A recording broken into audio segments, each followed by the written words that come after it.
Assalamualaikum dan salam sejahtera. Bersama cikgu hari ini dalam mata pelajaran RBT tingkatan 1. Kita akan masuk kepada bab 5, aplikasi teknologi. 5.1 Reka bentuk sistem vertigasi. 5.1.1 Definisi sistem vertigasi. Jadi, pada hari ini, cikgu harap pada akhir pembelajaran, murid dapat mentakrifkan sistem vertigasi dengan betul. Reka bentuk sistem vertigasi. Secara umumnya, reka bentuk sistem vertigasi merupakan inovasi dalam teknologi pertanian, di mana reka bentuk sistem ini mengambil kira keluasan tanah dan kemudahan untuk tapak penanaman, jenis tanaman yang hendak ditanam, iklim serta kos pembinaan. Baiklah, cikgu beri info tambahan ya. Vertigasi ialah gabungan dua perkataan Inggeris iaitu fertilization dan irrigation iaitu pembajaan dan pengairan. Melalui kaedah ini, pembajaan dilakukan secara serentak melalui sistem pengairan. Kita terus masuk ke definisi sistem vertigasi. Sistem vertigasi ialah sistem pengeluaran tanaman yang menggunakan sistem pengairan pembajaan yang rapi. Cikgu ulang, sistem vertigasi ialah sistem pengeluaran tanaman yang menggunakan sistem pengairan pembajaan yang rapi. Larutan baja dalam air dibekalkan ke zon pengakaran secara serentak dengan menggunakan sistem pengairan.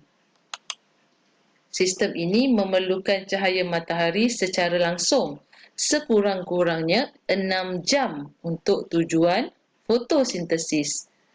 Media tanaman yang sesuai bagi menggantikan tanah ialah kokopit, atau kita boleh juga guna sekam padi, ataupun kita boleh juga guna peat moss iaitu lumut sphagnum. Sistem vertigasi adalah merupakan satu daripada cabang hidroponik di mana penanaman dilakukan tanpa menggunakan media tanah. Kaedah hidroponik memerlukan larutan zat makanan di dalam takungan yang berisi air. Berikut adalah contoh sistem vertigasi dalam cabang kaedah hidroponik, iaitu hidroponik menggunakan teknik aliran dalam, teknik aliran cetek, teknik takung, teknik pasang surut, aeroponik dan juga teknik pengairan titis. Murid sebenarnya perlu mempelajari sistem hidroponik terlebih dahulu kerana sistem vertigasi tadi, cikgu ulang ya, merupakan cabang pada sistem hidroponik. Hidroponik ini sebenarnya diperkenalkan bagi meningkatkan hasil tanaman di samping ia tidak memerlukan kawasan yang luas untuk penanaman. Okey, yang pertama tadi cikgu dah sebut teknik aliran cetek. Di mana larutan baja disalurkan ke dalam palung yang mengandungi akar tanaman yang ditanam. Pam digunakan untuk menyalurkan larutan baja ke dalam palung. Okey, yang kedua, teknik aliran dalam. Teknik ini menggunakan kaedah yang sama dengan hidroponik aliran cetek. Perbezaannya hanya dari segi penggunaan saiz palung, iaitu ia lebih lebar dan lebih tinggi, serta paras air juga berbeza pada akar. Okey, yang ketiga, teknik takung. Teknik takung ialah biji benih disemai pada media tanaman dalam bekas yang diletakkan di atas larutan baja pada takung. Jenis takung yang digunakan haruslah tidak tedus cahaya, tidak serap panas dan tidak berkarat. Yang keempat, teknik pasang surut. Alat pengatur masa digunakan untuk mengawal pengaliran larutan baja pada tanaman. Larutan baja akan mengalir ke tanaman dan surut serta masuk semula ke dalam takungan. Okey, kita lihat yang kelima iaitu aeroponik, di mana akar tanaman yang tergantung disembur dengan larutan baja secara semburan melalui nozzle mengikut masa yang ditetapkan. Dengan cara ini, akar akan cepat menyerap nutrien dan aeroponik adalah merupakan inovasi terbaharu dalam hidroponik. Yang keenam ialah teknik pengairan titis ataupun teknik agregat.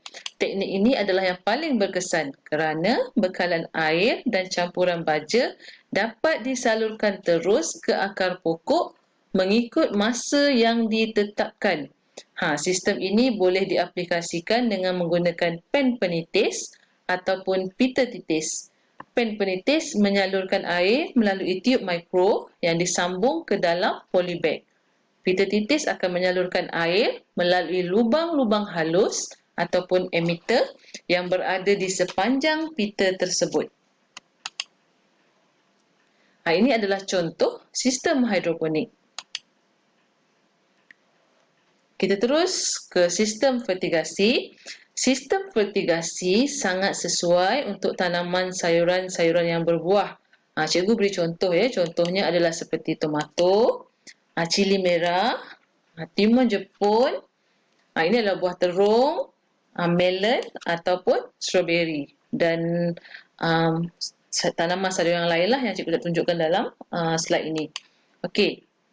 Apa tujuan sistem fertigasi dilakukan? Yang pertama adalah untuk mengelakkan tanaman daripada dijangkiti penyakit bawaan tanah yang disebabkan oleh kulat. Contohnya Pythium. Okey, ini adalah contoh kesan kulat ini terhadap tumbuh-tumbuhan. Okey, yang kedua Fusarium. Murid boleh lihat kesannya pada kulat ini menyerang pada bahagian daun-daun tumbuh-tumbuhan ya. Dan juga Rhizoctonia. Rhizoctonia biasanya menyerang bermula dengan bahagian akar. Murid boleh lihat contoh gambar di sini. Okey, dan yang keempat, penyakit layu bakteria. Yang ini yang kerap terjadi. Murid boleh tengok dia layu secara keseluruhan. Satu pokok menjadi layu disebabkan oleh penyakit layu bakteria. Okey, yang kedua, tujuan sistem fertigasi dilakukan adalah untuk memudahkan pengawalan serangga dan juga perosak tanaman. Yang ketiga, pemberian baja yang lebih berkesan kepada tanaman. Itu tujuan sistem fertigasi. Okey, tadi tujuan. Sekarang kita tengok apa kelebihan sistem fertigasi. Cikgu akan berikan 8 kelebihan sistem fertigasi. Cikgu harap murid akan baca semula buku teks supaya murid lebih ingat. Baiklah, yang pertama adalah penggunaan baja secara cekap. Di mana kadar 85% baja dapat diserap akar berbanding dengan penggunaan kaedah tabur di mana kadar penyerapan adalah lebih kurang 30% sahaja. Okey, yang kedua, penggunaan air secara efisien, iaitu air terus diserap oleh akar tanaman. Yang ketiga, pembajaan dapat dilakukan secara serentak di mana nutrien lengkap dibekalkan pada tanaman secara terkawal.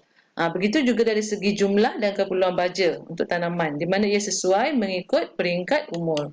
Yang keempat adalah untuk menghindar penyakit kerana menggunakan media tanaman dan persekitaran yang bersih, kita dapat mengurangkan penyakit bawaan tanah. Yang kelima, mengatasi masalah tanah tidak subur, perumah kepada penyakit dan juga perosak tanaman. Yang keenam, masalah merumpai menjadi sangat rendah. Yang ketujuh, kos operasi, contohnya penggunaan air, penggunaan baja dan penggunaan tenaga buruh dapat dikurangkan. Dan yang ke-8, dapat meningkatkan hasil tanaman. Ini adalah antara kelebihan sistem fertigasi. Okey, murid dah tahu definisi, murid dah tahu ketujuan, dah tahu kelebihan. Kita akan terus kepada kaedah penanaman fertigasi yang diamalkan di Malaysia. Okey, yang pertama kita mengamalkan penanaman struktur perlindungan hujan dan yang kedua kita mengamalkan fertigasi tanpa struktur perlindungan hujan ataupun secara terbuka. Kita lihat penanaman struktur perlindungan hujan ataupun kita singkatannya kita sebut sebagai SPH. Penggunaan SPH ni dapat melindungi tumbuhan daripada hujan lebat dan pancaran cahaya matahari yang terik.